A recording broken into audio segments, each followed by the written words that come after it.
Hi there, and welcome to the Pod, the Northwest's newest all-purpose recording studio for content creators. If you've got something to say and need a place to say it, search for podpod.uk. In all the usual social channels, give us a like and a follow, and get in touch to reserve your time to create. So, here we are in the Pod, and today I am joined by Karen Collins and David Baxter.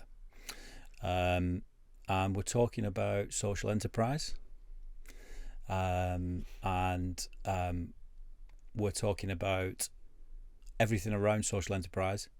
And I think it's probably fair if, first of all, we establish what that is for our viewers. What is social enterprise? I'll open that question up to both of you to give me a bit of an explanation for the uninitiated, for anyone who wants to know what this phrase is all about, because it's heard a lot, but is it understood?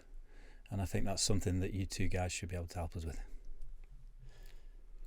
Okay, shall I start then? Please do. So for me, social enterprise is any kind of business function. So it's anything that's operating like a business, but where profit isn't the be all and end all. So a social enterprise looks at things of social value, environmental value. It looks at different models of governance. It looks at the people that are in the organisation, and the idea is that the benefit of that organisation is for all of those things. It could be one or all of them, or a mix of them.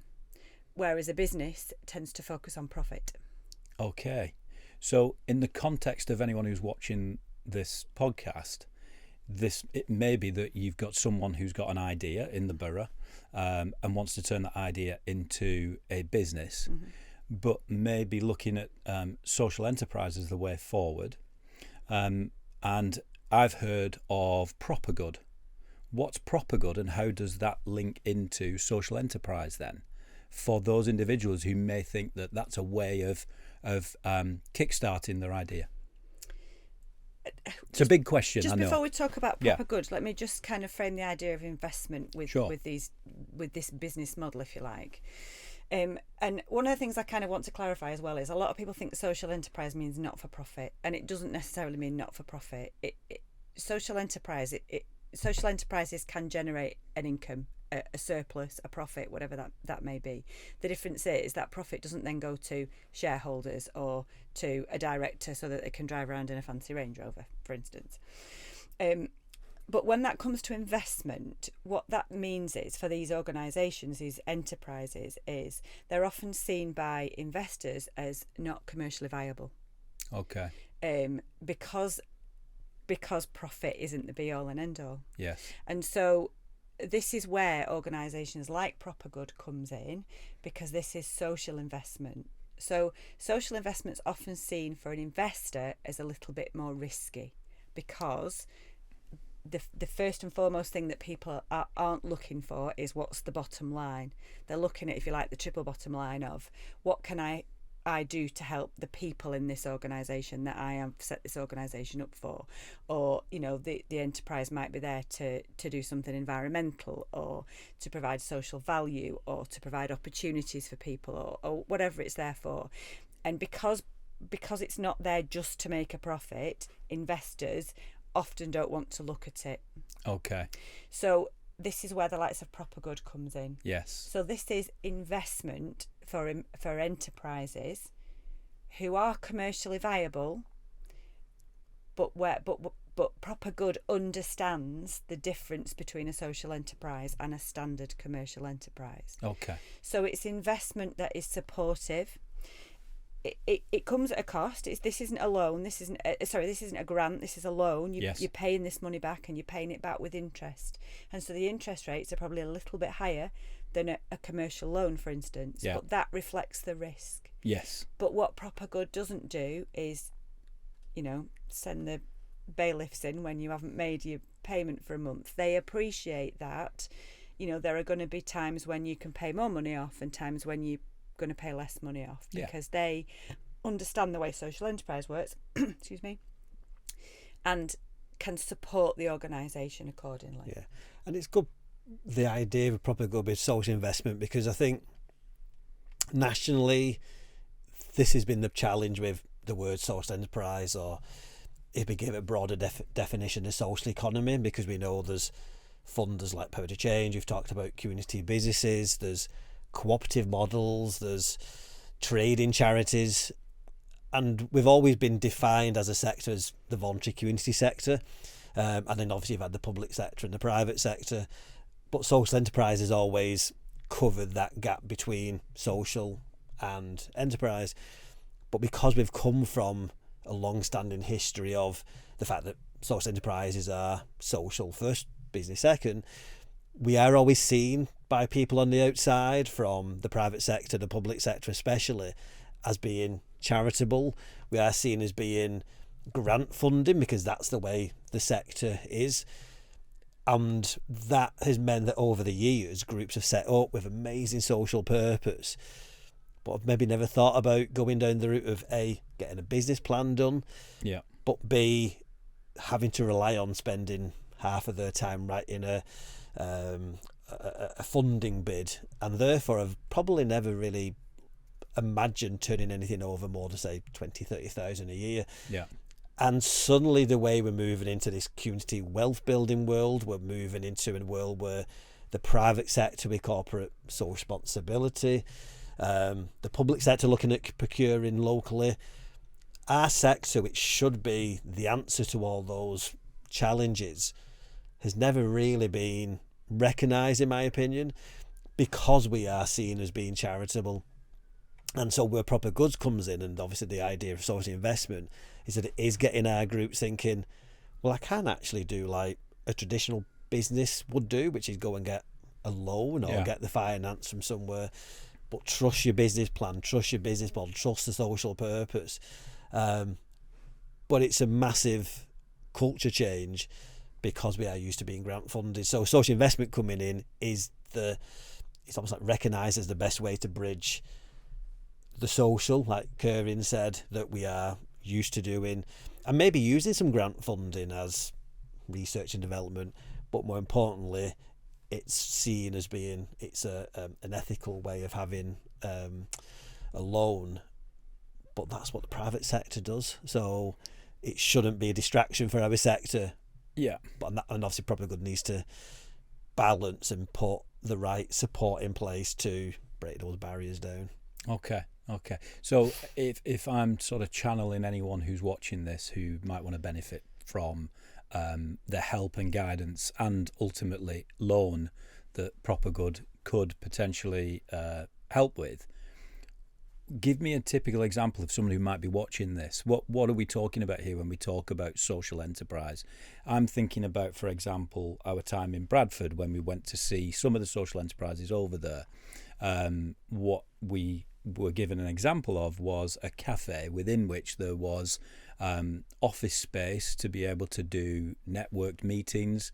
I think they had a space for I think they were offering design services, weren't they, from above the cafe, and it was a very discounted rental on that space for the benefit of smaller organisations within the community. So it was almost a catalyst as well as a coffee shop, wasn't it? And that was seen as a social enterprise and was working in that model. Am I giving you an example typically of the type of thing that Proper Good wants to support? Yeah, I mean, in Wigan we reckon we have around about, say, 250 social enterprises. Obviously there are academies, so academy trusts. In nature are social enterprises by their nature, but obviously they are kind of seen a bit further away because obviously they turn over 5 million plus, some of them, for example.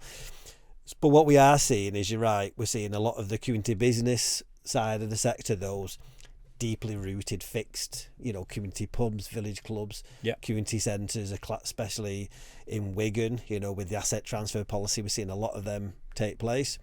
So that's kind of a huge sector. We've started to see a lot of like the trading charities. So we know a lot of charities out there. We work closely with Embrace Wigan Leigh, who 20 years ago were traditionally a charity collection box, donation box. It was all grant funded. but they're now running our cafe at Plattridge Community Zone. I see, yeah. They're trading a service, whether that's to the local community, but also they're selling a service to the local council. So in theory, they're selling a service. It doesn't matter who it's to. What we are seeing in Wigan a lot is a lot of the more community kind of group feel, a lot of the therapeutic well-being groups who maybe 10 years ago were more unincorporated organisations, like your reading groups, your paid classes, but ultimately are realising that people in the community need us, and there is a business model attached to it. So we start to see some of them groups come as well. So we do have a variety of community businesses, social enterprises. So what you're saying then is that these 250 social enterprises within the borough, effectively, with a business model that is demonstrated, can avail themselves of support through Proper Good, as well as new businesses that are intending to come to fruition. Yeah, we say to anybody that even though obviously the Proper Good is all about social investment, we know that as it stands at minute, there are a lot of groups who are used to being brought up on grant funding. Yeah. And they don't have the support out there to kind of access social investment. So we are having to put on training programs of all kinds of variety to ultimately, it could be for anything from participatory budgeting, which is where you speak to local people who might not even have an idea, but kind of think, you know what, I do have a passion and a skill. You know what, I've never thought about turning this into a social enterprise. So what you're saying, therefore, Dave, is that not only could someone avail themselves of financial support, but there's also a set of skills that they can get training for, and they'll do that through inquiry into the Wigan Leigh Community Charity site and through the Proper Good pages in that. Is that where they That's correct, yeah. As so Wigan Leigh Community Charity with a cooperative model, we've got obviously the platform to support the network, and then obviously within our cooperative team we've got partners such as Currin, Roots and Branches, yourselves obviously Magic Logical, Yellow Jigsaw, the Armed Forces, the Old Courts. We've got a team of people who are lived experience by nature, so have been on that journey, who understand the support that groups need. And that for us is then where we've used a Proper Good to start to shape a programme to help people, whether they have a firm business idea or whether it's something that they have never thought before. I probably never thought that hobby, that passion could be turned into a business. And I think the key for me here is a lot of these community groups start with, and if you look at the theory of change model, so the theory of change model starts with what's the problem and why is it a problem. And what a lot of these groups do is they want to solve the problem, but they don't see past the problem. They just look at, I really want to solve that. I've identified that as being a problem in my community, whether it's a rise in mental health or isolation or crime or lack of opportunity, whatever that social problem might be. And they focus on solving the problem. What they don't focus on is how to make that a sustainable solution. And so what Proper Good has been able to do in Wigan is to help those groups to take them through that whole theory of change. Right, what's the problem? What can you do about it? How are you going to measure the impact? How are you going to do that on a regular basis? How do you become more businesslike to have a model that fits within that theory of change, but also is a viable business model to allow them to carry on solving that problem? Rather than just get some, a quick win of a grant funding to do a little project, fix the problem short term, and then it carries on being a problem. And that's very much what we'd like to see, is a lasting legacy, really, from Proper Good, where people have had that training and that are aware of the things that they can do with that project to make it into a proper, sustainable social enterprise. And one thing even myself, from a lived experience point of view, when I was planning to set up what we do now, what I've always seen over the years is that we are maybe the kind of support providers to the social enterprise sector or the SME sector, for example, has always felt like there's a start and an end, whether you attend a programme and then you leave, or there's been times in the past where it's felt like it was, I've said it many times before, like a tick box exercise for groups. And for me, that was always a passion, that I don't want to feel like if I'm going to get put onto a programme for support, that there's somebody there just to say, right, I'll give you 2 hours support and that's it. For me, it's that relationship with those groups, it's that support. Obviously, we're conscious we can't be there every minute, every day, and obviously the sector's growing and we don't have the capacity to do this. But what we try to do with the programme is provide the support that people need through listening to the sector. We have a social enterprise network, and for the last 18 months we've been asking people, what is it that you want? So this is training put on by need. But more importantly, the work that Kieran does, and Liz Douglas from Roots and Branches, and Laura at the Armed Forces, who delivers our social impact training, it's not just attend a course and that's it, see you later. It's that follow-up support, it's that hand-holding, it's that coaching, that mentoring, and I think that's what precious for our groups to know, is that they know that Kieran, they know that Liz, they know Laura, myself, Tom Hickson, yourself, Stuart, are at the end of a phone when we need it. And I think that is so valuable.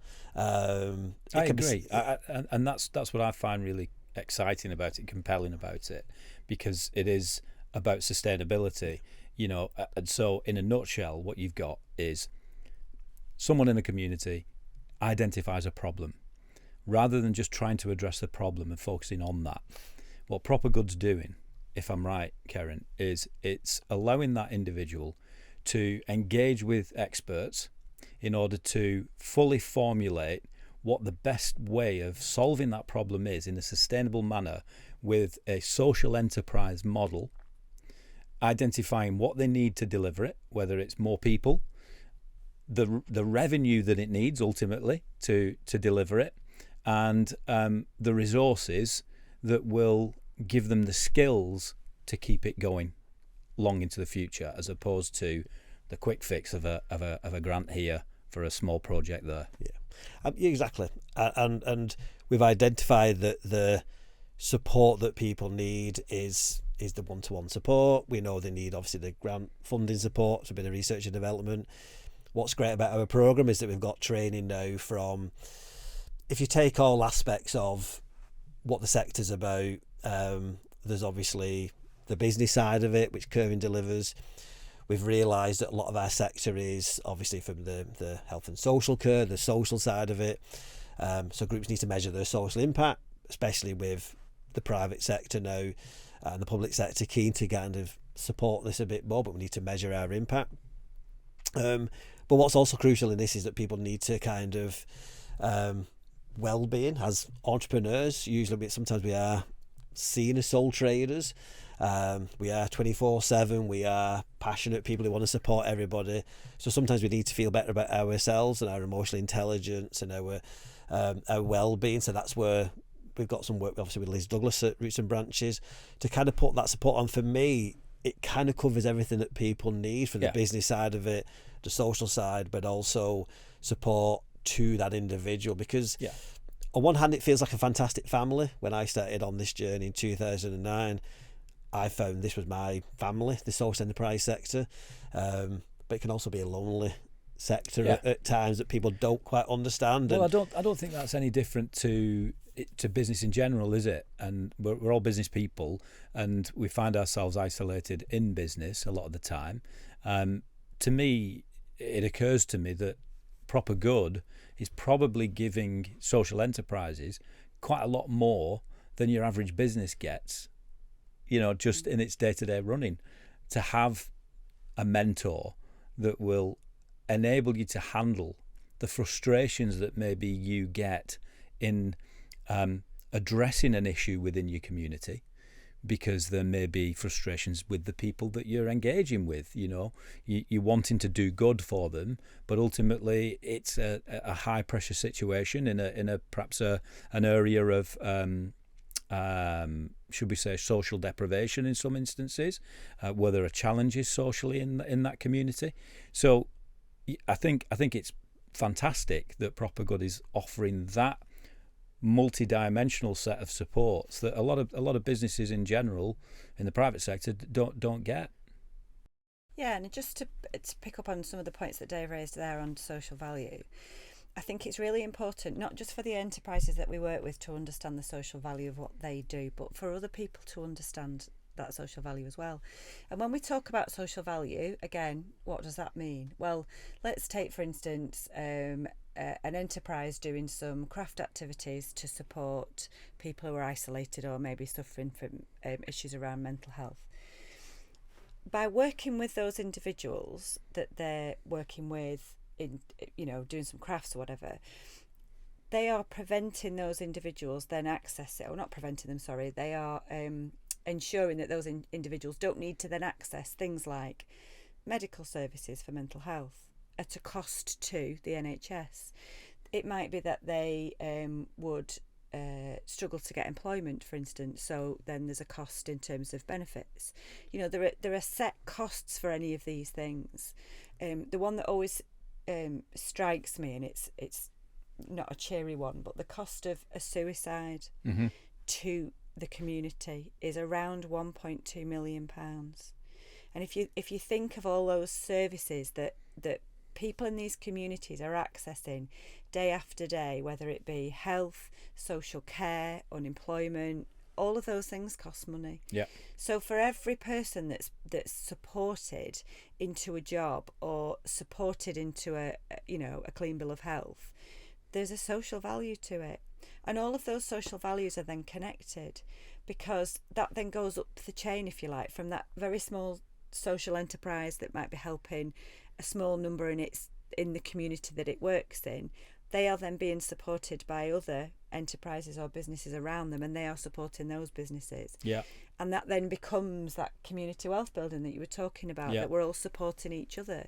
So, I sit here as a social enterprise that supports other social enterprises, that's then supporting other businesses within Wigan, and because we understand social value, we don't go out of the borough for the things that we effectively buy in. Yeah. We're then supporting that local economy, and all of that is helping our councils and our anchor partners and our government, if you like, to not have to spend money on the things that need support in those ways. So it's really important that those social enterprises understand the value that they bring. They map it, they record it, but for everybody else around them to understand the benefits of what it is they're doing. They're not just providing a craft activity. They are actually supporting a person's mental health, future, access to employment, all of those things. And it's interesting as well, like say the like say the 250 enterprises we mentioned before, and those leaders, those people who set it up, the fact that most of our social enterprise sector, it is great at reducing those inequality barriers, not just for the people that they support, but also individually. I mean, the amount of leaders we have who are breaking barriers around obviously neurodiverse.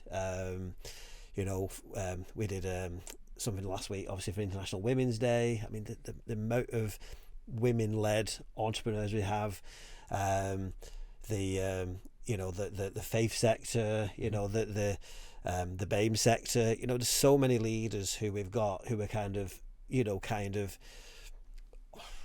reducing pressure, and almost like seeing social enterprise as a way to achieve their dreams and kind of stay. And so for us, that's what's great, is that it's just such a vast array of leaders who are reducing all these inequality barriers down.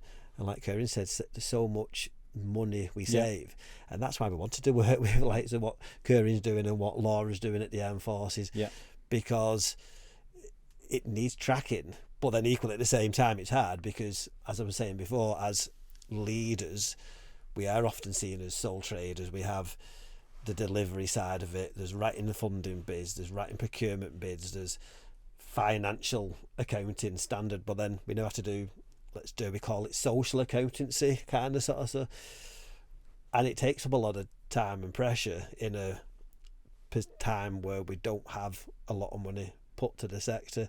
And unfortunately we've had many cases where that pressure has told, and I had one social enterprise that closed in 2021 who we supported, and I kind of hated the fact, but I kind of got it, that the family members were saying to this leader, why don't you go and get a proper job, as though this is not seen as a proper job, as though it was and maybe good for the individual that they are now actually working in the private sector because they do have a stable job. Yeah, I think it's a frustrating misconception, isn't it? I operate and run a private business, but in the time that I've spent learning about social enterprise, about community wealth building, about the work that you guys do and the social enterprise network in general, that misconception that I was probably guilty of having at square one is completely gone now. And there are real tangible examples of individuals who have benefited from the social enterprise network in telling the story of those individuals. We've learnt about it. I remember a young lady who was using misplaces, and she'd been referred there via Embrace, and she was doing travel training, I think, at the time, which was allowing her to learn how to move around the borough and be independent, when most of her time was spent socially isolated, looking after her mother who was unwell. Now, these people in our borough are needing to be empowered, needing to be trained, needing to become more valued in our communities in order to be able to contribute better in our communities, ultimately meaning that they're building wealth. So I think that is the message for anyone who sees what they might describe as voluntary sector, charity sector, when actually social enterprise is a better way of describing these organisations that are doing so much good, and now can be supported by proper good, which totally understands what they're about and what the benefit of them are. What we need, I think, is more private businesses to understand that and to get involved in being the support mechanism through which these people can flourish, and through which the organisations can grow and be sustained. And that's, I guess, my message as a private business owner to anyone with a misconception about what a social enterprise is. You know, it's not just voluntary. It's not just a charity that will eke by on grant funding. They need to be sustainable, and they need to have a huge benefit in our community, and can do. And there are examples of those benefits happening all the time. But there are also, I think now within the business community, there is definitely more awareness of a need to be involved with social enterprises, and for a number of reasons. So take the first one, there's changes to the procurement, the laws now around public sector procurement. Yeah. So if you're a business now, you have to have some sort of environmental, social, governance type policies there that show that you are supporting your community. Yes. And you're not just making profits for your shareholders or your board of directors or whatever, that you are a business that really thinks about your community. Mm-hmm. So businesses are going to have to get on board if they want those public sector, contracts now, which is great. But I think businesses are really starting to see that we can't carry on with this model of business that we've got that's purely extractive, that's purely about making profits for people, because that has a massive economic cost to our country. Yeah. And we can see evidence of that all over the place now. The rich are getting richer. Our climate emissions, carbon emissions are going up. The climate crisis is on us. There's, massive poverty and inequality and lack of opportunity for lots of sectors in our society, and that's got to change. And social enterprises, like you were saying right at the very start of this, can be the vehicle and the model by which we can change all of that. Yeah. So looking at the social enterprise model that puts all of its stakeholders before profit and actually can be successful by doing that is something that we can offer the business community to say, this is a model of business that you can look at. Yeah. And you can grow as a result of that. Yeah. So I think that side of things is starting to change, and I think that's going to come more from the actual business sector than it's going to come from the government. You know, businesses are really getting on board with this. They know that they have to have this kind of model to flourish now in business. Yeah, so. Absolutely. And I think that our task in support of you is to provide the right route into proper good for anyone who wants to engage with you and who wants your support. And I think what you're telling me is informing me about how we present those routes to proper good. If you're a private sector business who wants to support, we need to create a funnel that will allow that to happen, and we'll do that through the website.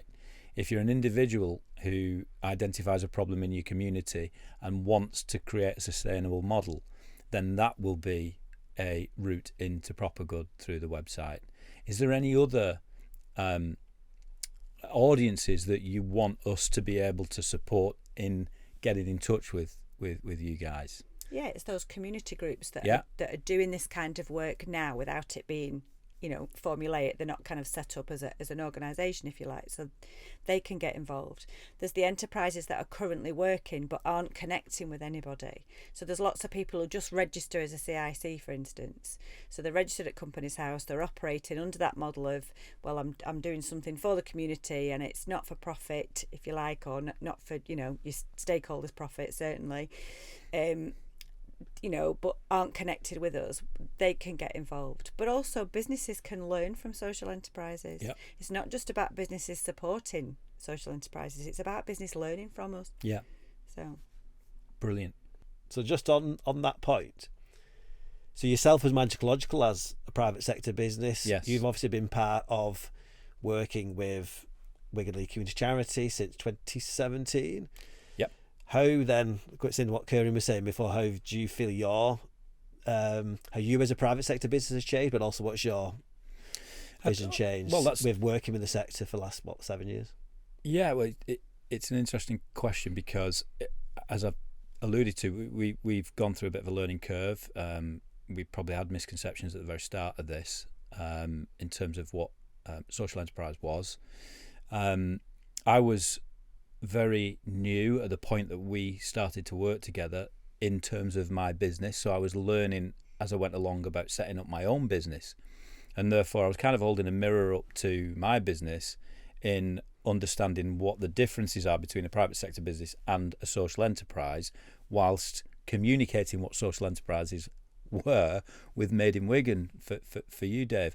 I think for me, it resonated with me because I was originally from Abram and spent a long time there and in Plattbridge. I was at Holy Family School, and so therefore knowing that some of the projects that you were working on were benefiting that area got me very focused on how privileged I was now to be in a position to be able to help, to see the reality of those communities and the challenges that those communities had, meant that I really wanted to contribute as much as I could, whilst also trying to be a sustainable, growing business myself and get some traction and stability. But knowing that that's possible, whilst also contributing donated time to support. So that in its own right gave me a real appreciation of what a social enterprise goes through to become sustainable. So what I was able to do was use the skills of my business to communicate the messages of the individuals who'd benefited from the projects that you were involved in. I don't know whether I'm answering your question, but I think if you're saying what would other private businesses get out of being in support, I think they would get a hell of a lot of and I know that it's a cliche, satisfaction from seeing the halo effect of support. But when you are able to see tangible results, organisations that have benefited from the support that the likes of Proper Good and Made in Wigan projects have given, that's when you can feel really proud of the effort. You know, we support, for example, the likes of Pianos, Pies and Pirouettes, community interest company with a vision of engaging with the community of schools in order to provide a place for young people to be able to learn about dance and music and so on. They've reinvigorated a space that was perhaps arguably in need of a refresh, and that will now become a real central focal point within the schools community. What we're able to do is leverage the relationships we've got with larger private sector organisations in support of these community interest companies. Because if we can do it as a small business in the borough, then certainly some of the bigger organisations can and have done. If I think about Jeremy Graham over at Milliken, when we first set up the Made in Wigan shop in the galleries, Milliken donated their time, money, and actually carpets and branded rugs to dress that space, and did it no problem. Whatever you need, we'll get that over to you at no cost. And so I think it is about building relationships as a private organisation, both with the social enterprise network and also with large organisations, and pulling that whole thing together to be able to facilitate community wealth building in the community. Because I think that's the thing, because I know you've always said to us that you're the colourer in for us, and I always felt, well, yeah, that's what we pay you to do, but you do far much more, like you just explained then. And I think that for me, like Kieran was saying, that social value and trying to get that message across to all the other private sector businesses in the business consortia and out there in the borough, there's something that you guys, in my eyes, and as you just proven then, is so massively needed. And that message to say, well, isn't it great that actually not only can we talk about how we can help the communities that need these problems addressing in a sustainable way, not only can we sort of work together to help those things come to life, but there is now a fund and professionals who can be the support network with actual cash for those that can prove a sustainable model. To me, that's a really exciting thing. I wish, as a private sector organisation, I could avail myself of those experts and that type of support. And I want private businesses to shout about that on behalf of these communities. Can I ask another question about the benefits? Do you think your support of social enterprises helps your brand? Well, yeah. I mean, I refer to it as a halo effect that comes from the contribution. But I see that a little bit different in that.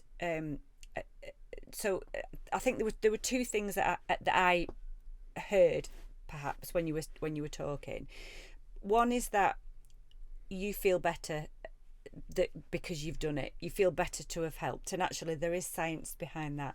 There is science around kindness and helping others that shows that you are between 20 and 50% less likely to suffer depression if you are regularly kind, for instance. So congratulations, you've done yourself proud there. But also I think it's for other people to come in and see, and it's not just the halo effect, but for me I think that builds a strong brand when you've got businesses that understand the social value that you provide to others, and not just enterprises but to actual local businesses, because the work you do provides a social value to private businesses as well as social enterprises. But I think highlighting the work that you do with social enterprises would help with that brand image. Yeah, and I suppose there is a reluctance in some respect because does a lot of work for charity, don't like to talk about it. It is a thing, isn't it? You don't and yet there's me now correcting myself that charity is not what I'm helping. What I'm helping is commerce, local community commerce. That's the difference. So maybe I should be shouting about that a lot more. I think you've just recalibrated my mind on that. Good. I thought I knew what social enterprise was, but now I really, really do. Good. Job done. Yeah. So you've got like two angles on that now, haven't you? You got you as the guys who are providing all this service, but then you've got like a private sector angle on that as well, haven't you now? I'm wondering whether, because there's a lot of content there, we should take advantage of the fact that we're here for maybe another 10 minutes or so and think about this from the point of view of questions that might be good to drip feed into your emails over the course of a few months. So we've got obviously one a month now, more or less, that we're going to be putting out. So maybe there are bits of video that could just go out in social that would kind of link you between emails. So every so often it might be. So another question for Proper Good. What do you do if should we do some of them? Yeah. But what would those subjects be that we could do that little question on? If I've got an idea and I'm in a community, what do I do? What's the first thing that I should do? And do we are those little questions that we can manage in bite-sized chunks? Yeah. So it would be that. It would be, I'm in a community, I've got an idea, what do I do? Yeah. I've registered as a CIC. Oh, cracking question. We get this all the time. I've registered as a CIC. Does that mean I'm eligible for grant funding? Okay. Because the simple answer to that is no. Okay. Yes. But everybody thinks it's a big fight, yeah? Yes, I see. Okay, so that's a common misconception of someone who might register as a CIC. I've registered as a CIC. Does that because I can get grant funding? Right, let's do that one now. Yeah. Do you want to come in on the answer to that as well? No, you crack on. you answer it better than I do. Okay, so we're going to go through some Proper Good poses. And the first one I've got for you is, so I've registered as a CIC. That means I can get grant funding, does it? Nope. Registering as a CIC is simply simply registering as a model of a business. It doesn't mean you're entitled to grant funding. So grant funding is provided by any number of different organisations, but those organisations are looking at what you do for that funding. They don't really care about what model it is. So a lot of those funding organisations would give funding to a charity or a community group or even a private business if it did what that funding organisation wants it to do. Okay. So going back to that model of that theory of changes, what's the problem that you're solving? And that's what funders want to know. A lot of the time it doesn't really matter if you're a CIC, although there are some funding organisations that will only fund charitable organisations. So do you think that the motivation for some people is to create a CIC because they think they'll get funding? Very much so. Very much so. And whilst it does give you an opportunity, because you have a correct model for some of those funding organisations, it doesn't give you the right to just go and get some grant funding. You've got to align with the values of that funder to actually be able to get the access to the funding. It's nothing to do with the model of organisation that you are. Okay. So what CICs need to really think about is, what are their values? What is their why? Why have they set up as a CIC? What is it they're there to do? What value to society are they providing with their CIC? And that's when they can start to align to whether or not they need funding, whether they need investment, whether they need to look at a model of sustainability so that the people who are working within that CIC can get an income. Okay, Proper Good poser number 2. I've established that my CIC has a why, and that why is going to do good in that community. Once that's done, what does Proper Good do, and where do you come in? How do I engage? So there's a number of ways. The first thing you need to do is get in contact with us.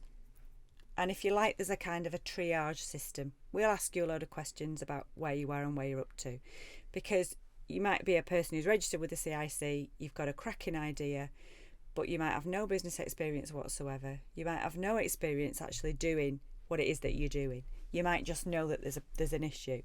Or you might have a load of experience in this. You've previously worked in that sort of profession, or you're an expert in one aspect or another. So come to us and have the conversation with us first, and we'll assess where you are and where you need to be. What we've got, and we're very lucky in this, certainly in Wigan, is we've got a number of different support mechanisms within Proper Good. So if you need some support for your own health and well-being, we've got that training. If you need support, you're further down the line and you want to turn this into a proper sustainable business, we've got that support. If you're looking at an asset transfer for a building and you need that, we've got that support. So whatever it is that you need, we think we've got the support for it. And if we haven't got the exact support for it, we can create it, we can access it, we can buy it in, we can look to the other boroughs to help with that support. Contact us first, let's do that triaging, and then let's put you on the right programme for that support. Brilliant. Perfect. I see. That's why you do it better than I do. Okay. Proper Good poser number 3. I want support. I'm confident that Proper Good can give me the support. Where do I contact you? How do I contact you? I know that we've got a website. Yeah, so if you go to visit www.wlcommunity.org.uk, that's the web page that has all the information on about Proper Good, but also all the other pieces of neighbourhood work that's going on across the borough. But yeah, please go to the website and find out more there. Brilliant.